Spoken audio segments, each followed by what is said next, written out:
आगे बढ़ते हैं साथियों। एक और प्रश्न आया है। नमस्ते भैया जी, विवाहित औरतें लेफ्ट हैंड पर रक्षा सूत्र क्यों बांधती हैं, राइट भैया हैंड तो पर मेरा भी क्यों क्वेश्चन नहीं? है। एक एक करके लेते चल रहे हैं भाई साहब। जो लिख करके आ गया है उसको जरा सा देख लें, क्योंकि मैसेज स्क्रॉल करते करते ऊपर चला जाएगा तो फिर छूट जाएगा। इसके बाद आपका ही प्रश्न सुनेंगे, उसके बाद फिर अंकिता का प्रश्न है। वो थोड़ा मैं अंकिता के प्रश्न का वैज्ञानिक प्रतिपादन करना चाहता हूं, इसलिए उसको लास्ट में रखेंगे या अगली बार रखेंगे। तो अभी जो साधारण प्रश्न है उनको लेते चल रहे हैं। तो किसी बहन ने पूछा है, आवाज सब लोग म्यूट करके रखेंगे। पूजा जी ने पूछा है कि विवाहित माताएं ये लेफ्ट हैंड में रक्षा सूत्र क्यों बांधती हैं। साथियों, ये प्रश्न अक्सर लोगों के मन में आता है, हमारे भी मन में आया था। इस प्रश्न से संबंधित हमने पूछा था आदरणीय वीरेश्वर बाबूजी से कि बाबूजी ये बाएं और दाएं का क्या खेल है। उन्होंने कहा कि इसमें कोई खेल ही नहीं है। वास्तव में रक्षा सूत्र का मतलब क्या है? रक्षा सूत्र हम अपने कलाई में बांधते हैं। कलाई में विशेष प्रकार की नसें होती हैं जो कफ वात पित्त को कंट्रोल करती हैं। जिस तरीके से पशुओं को बांध दें तो पशु अनुशासित हो जाता है, उसी तरह उन नसों को बांध देने से वो नसें अनुशासित हो जाती हैं और व्यक्ति के स्वास्थ्य स्वस्थ रहने की संभावना बढ़ जाती है। इसलिए रक्षा सूत्र बांधा जाता है। रक्षा सूत्र 3 लोग बांध सकते हैं, 3 लोग बंधवा सकते हैं।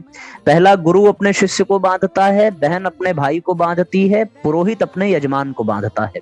तीनों 3 प्रकार का संकल्प कराते हैं, वो रक्षा सूत्र संकल्प सूत्र बन जाता है।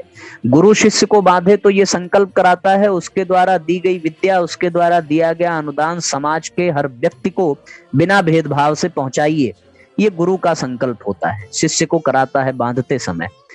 पुरोहित यजमान को बांधता है तो इस भाव से कि यजमान जीवन पर्यंत पुरोहित और उसके परिवार के भरण पोषण की जिम्मेदारी निभाता रहे, ये पुरोहित संकल्प कराता है। बहन अपने भाई को बांधती है तो वो संकल्प कराती है कि समाज की हर स्त्रियां बहन माता समान है और उसकी रक्षा करना ये पुरुषों का कर्तव्य है, भाई का कर्तव्य है। उसमें संकल्प भाव जुड़ जाता है। अब ये महिलाएं बाएं हाथ में और पुरुष दाएं हाथ में, इसका एक विज्ञान है साथियों। पुरुष और स्त्री दोनों मिलकर के एक होते हैं। तो अब ये कहा गया कि दोनों जब मिलकर के एक हो जाते हैं तो इसमें जनरली स्त्रियां जो हैं पति के सदैव बाएं होती हैं। धार्मिक कर्मकांड धार्मिक कार्यों में वो दाहिने होती हैं, पर अमूमन बाएं ही उनका स्थान होता है। वाम भाग में पुरुषों के स्त्री का स्थान होता है, ये शास्त्र भी कहता है। ऐसी स्थिति में पुरुष और स्त्री पति पत्नी को अलग अलग नहीं एक ही मानना चाहिए। तो दोनों जब एक ही हैं तो एक के दाएं में एक के बाएं में, इससे क्या है कि दोनों हाथों में बंधा हुआ प्रतीत भाव होता है। जैसे पुरुष स्त्री के भी हिस्से का यज्ञोपवीत अपने कंधे पर धारण करता है, उसी तरह स्त्री और पुरुष मिलकर के एक दाहिने हाथ में दूसरा बाएं हाथ में बांध करके स्वयं को पूर्ण कर लेते हैं। और अब इसमें यह होता है कि भाई पुरुषों को बाएं में बांध दीजिए, पुरुषों को बाएं में क्यों नहीं बांध रहे हैं, महिलाएं दाहिने में बांधें। इसमें एक ही भाव ये है कि हमारे यहाँ प्रतीकात्मक चीजों पर विशेष ध्यान दिया जाता है और उसका लाभ है। विवाहित स्त्रियां मांग में सिंदूर डाल लें तो दूर से भी व्यक्ति जान जाता है कि ये स्त्री विवाहित है। वो ना डाले तो नहीं पता चलता है, पूछना पड़ता है, ठीक है ना। तो ये महिलाओं के संबंध में परंपरा रही है। उसी तरीके से जिस तरीके से सिंदूर विवाह का प्रतीक माना जाता है, तो बाएं भाग में रक्षा सूत्र बांधना भी विवाह का प्रतीक माना जाता है। बाएं हाथ में रक्षा सूत्र देख लीजिए तो आप बिना पूछे जान सकते हैं कि यह स्त्री विवाहित है, जिस तरीके से आप सिंदूर को देख के। अब सिंदूर के संदर्भ में आप ये नहीं कह सकते कि वो मांग में क्यों लगाया जाता है, गले में लगा सकते हैं, मस्तक में लगा सकते हैं। एक परंपरा रही है एक प्रतीकात्मक ज्ञान देने के लिए कि भाई ये चीज लगा देने से एक सिंबल हो जाता है। जैसे खतरे की घंटी को दिखाने के लिए लाल रंग का ही प्रयोग करते हैं, लाल रंग दिख रहा हो तो फिर वो खतरा है, वहां पर डू नॉट डिस्टर्ब का बोर्ड लग जाता है। रेलगाड़ियों में उसी कलर का प्रतीक आ जाता है कि लाल आ जाए तो गाड़ी रुक जाएगी, पीला हो तो चलने लगेगी, हरी झंडी मिल जाए तो दौड़ पड़ेगी। उसी तरीके से साथियों पर इस बाएं हाथ में बांध देने का ये प्रतीक है कि ये स्त्री विवाहित है। इसके अतिरिक्त उसमें और कोई भाव नहीं होता। बस इतनी सी बात के लिए इसमें ये क्रम बनाया जाता है और एक अनुशासन भी रहता है, एक परंपरा भी रहती है। इससे आसानी से व्यक्ति इस परंपरा के लाभ को उठा पाता है। ठीक है, स्पष्ट हो गया साथियों। किसका प्रश्न था ये? पूजा जी का। पूजा जी स्पष्ट हो गया आपको? भैया मेरा था एक प्रश्न। हाँ चंदन जी प्रणाम, बताइए। भैया प्रणाम। ये कह रहे थे भैया, भैया मान लीजिए किसी से गलती हो गई जी, और अगला अपनी गलती स्वीकार कर रहा है और माफी मांग रहा है, तो क्या उसे माफ कर देना चाहिए कि नहीं कर देना चाहिए? ठीक है, अच्छा प्रश्न है। अच्छा, मैं आपसे खुद ही एक प्रश्न पूछता हूँ, अगर आप माफ नहीं करेंगे तो फिर क्या करेंगे? मान लीजिए उसने माफी मांग ली, आपने माफ नहीं किया, तो इसका क्या परिणाम होगा? और उसने माफी मांग ली, आपने माफ कर लिया, तो उसका क्या परिणाम होगा? दोनों परिणाम पर जरा विचार करिए। अब माफी मांगने पर यदि आपने माफ नहीं किया तो दो चीजें होंगी। एक तो ये होगा कि उस व्यक्ति के मन में आपके प्रति जो भाव है वो खत्म हो जाएगा। दूसरा, आपने माफ नहीं किया तो संबंध विच्छेद हो जाएगा और आपको वो व्यक्ति अहंकारी समझ सकता है। अच्छा, आपने माफ कर दिया, आपने गलती की माफी मांग ली और आपने माफ कर दिया, तो क्या होगा? माफ कर दिया तो आपके प्रति उसकी श्रद्धा बढ़ जाएगी उसके मन में, और आपके और उसके संबंध और घनिष्ठ हो जाएंगे। अब ये आपके मन में ये होगा कि हम माफ नहीं करेंगे। अच्छा, क्यों नहीं करेंगे? उससे कहीं अधिक गलती हमसे स्वयं हो जाती है। लेकिन क्या हम अपने आप को सजा देते हैं? हम अपने आप को तो सजा देते नहीं है। गलती करते जाते हैं तो हम अपने आप को बार बार माफ करते जाते हैं। यदि हमने खुद कोई गलती की और अपने आप को माफ कर दिया तो फिर वही व्यवहार दूसरों के साथ भी करें कि किसी से भी गलती हो सकती है। और यदि वो विनम्रता पूर्वक माफी मांग रहा है तो धर्म ये कहता है, विवेक ये कहता है कि निश्चित रूप से क्षमा कर देना चाहिए। भगवान ने रामचरितमानस में बड़ा सुंदर प्रसंग आता है। सुग्रीव ने विभीषण से मित्रता करने के प्रस्ताव पर सहमति नहीं जताई। जामवंत ने भी भगवान से कहा कि भगवान, हो सकता है कि वो आपके साथ कोई छल करे मित्र बन करके। भगवान ने बड़ी विनम्रता पूर्वक कहा था कि हे सुग्रीव, हे जामवंत जी, यदि विभीषण की जगह रावण भी हमारे पास मित्रता का प्रस्ताव लेकर के आता तो मैं रावण को भी क्षमा कर देता। ये भगवान की विनम्रता, ये भगवान के हृदय की विशालता है। भगवान क्षमा कर देता है। तो हम भी भगवान के गुणों से, देवत्व से जुड़ें। और देवत्व का गुण यही कहता है कि हमें क्षमा कर देना चाहिए, क्योंकि क्षमा बड़न को चाहिए, छोटन को अपराध। जो क्षमा करता है वो बड़ा बन जाता है, जो अपराध करते हैं वो छोटे ही रहते हैं।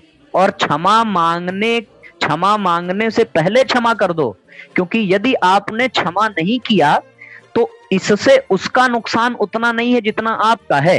क्योंकि आप क्षमा नहीं करेंगे तो वो बातें आपके मस्तिष्क में घूमती रहेंगी, उसके प्रति ईर्ष्या, द्वेष, क्रोध की भावना होगी, आपकी साधना उसमें बाधित होगी और आपके भीतर ग्रंथि बनने लगेगी, और फिर उस ग्रंथि को छुड़ाने में आपकी साधना की ऊर्जा नष्ट होगी।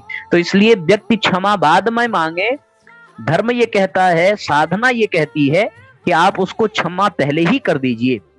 विश्वामित्र जी जब जब यज्ञ करते राक्षस व्यवधान डालते, पर विश्वामित्र जी चाहते तो क्रोध से श्राप देकर उनको भस्म कर सकते थे, लेकिन उन्होंने बार बार क्षमा किया क्योंकि उनकी साधना का अनुशासन था।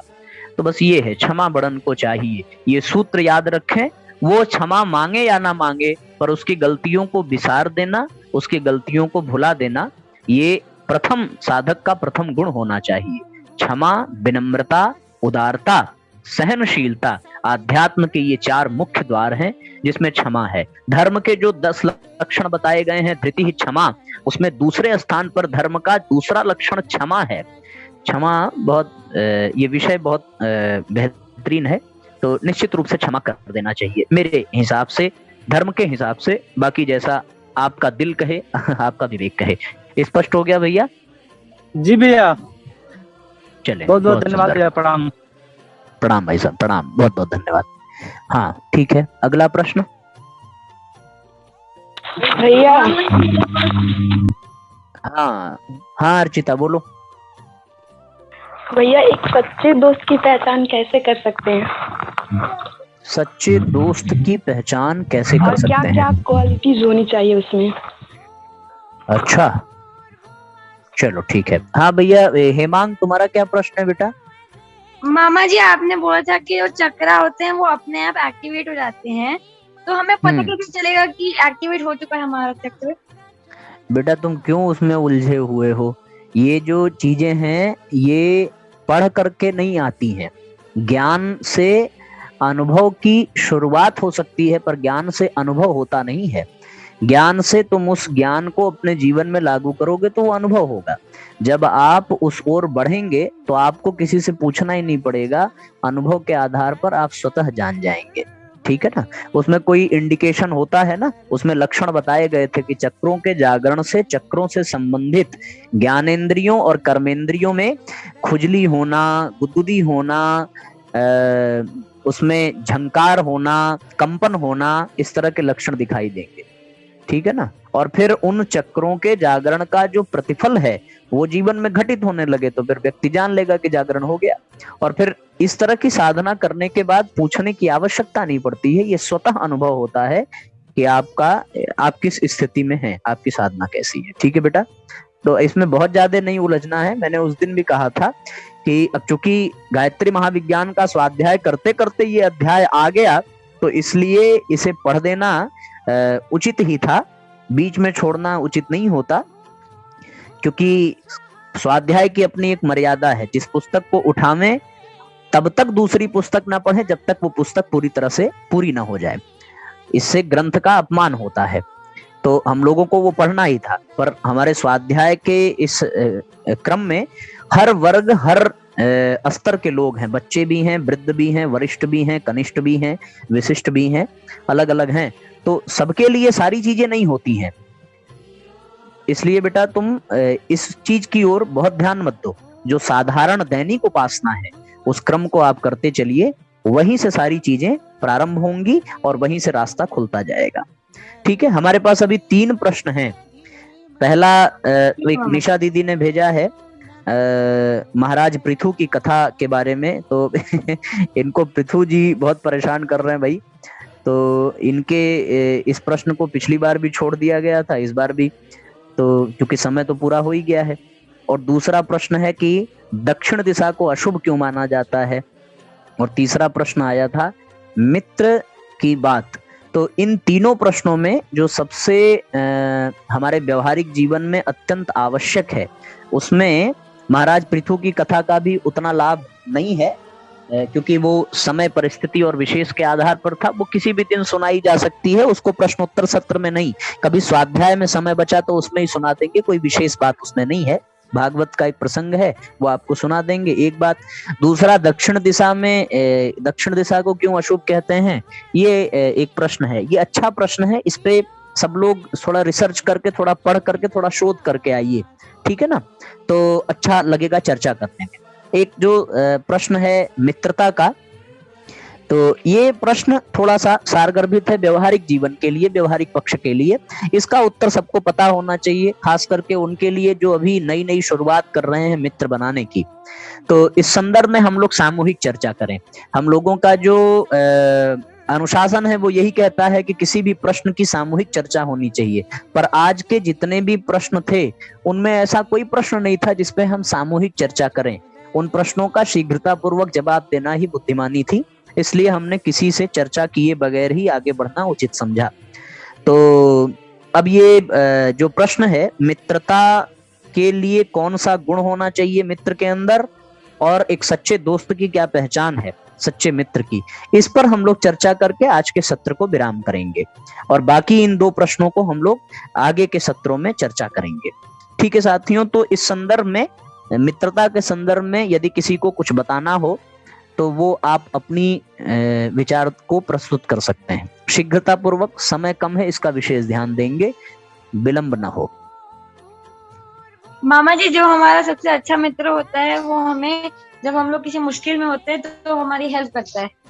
जैसे कि अगर हम लोग न्यू स्कूल में आए हैं तो अगर कोई चीज समझ में नहीं आ रही है तो उसको समझाए, उसको एक्सप्लेन कर दे, उसमें मतलब कठिन समय में जो मदद करे वही मित्र है। ठीक है भाई, एक गुण तो आ गया। और किसी को कुछ बताना है? जो हमारी बुराई हमारे सामने करे। अच्छा जी, आपके सामने करे। और ठीक है, ये भी अच्छा है भाव। मित्र ऐसा होना चाहिए जो दुख सुख दुख सुख बांट ले एक दूसरे का। ठीक है जी, 3 बात हो गई। दुख सुख बांट ले, कठिन समय में मदद करे और हमारी बुराई हमारे सामने करे, दूसरे के सामने नहीं। एक दूसरे पे विश्वास होना चाहिए। चलिए ठीक है, एक चौथी बात हो गई। हाँ शरद जी कहिए। भैया प्रणाम, सभी को प्रणाम प्रणाम। मेरा अनुभव बहुत बड़ा तो नहीं है, लेकिन मैंने जो अपने अनुभव से सुना है, एक मित्र कृष्ण की तरह होना चाहिए, जो आपके हर सुख दुख में साथ हो, हर मुश्किल परिस्थितियों में साथ हो।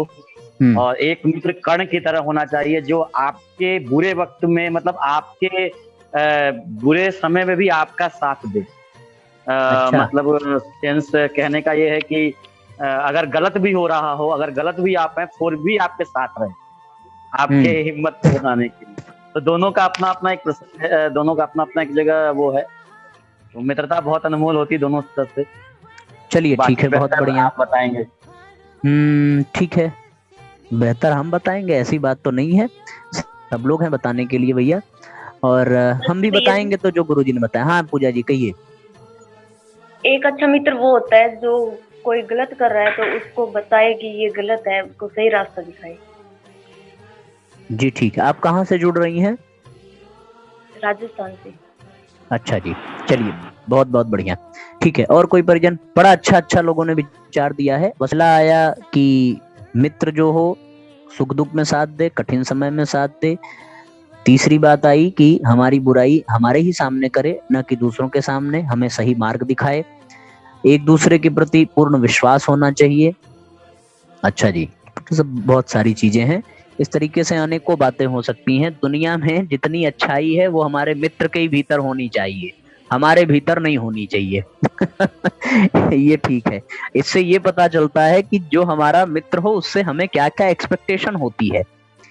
कितनी गजब की बात है। तो हम अपने मित्र से ये एक्सपेक्टेशन करते हैं कि वो हमारे दुख में साथ दे, हमारे कठिन समय में साथ दे, हमारी बुराई किसी से ना करे, है ना।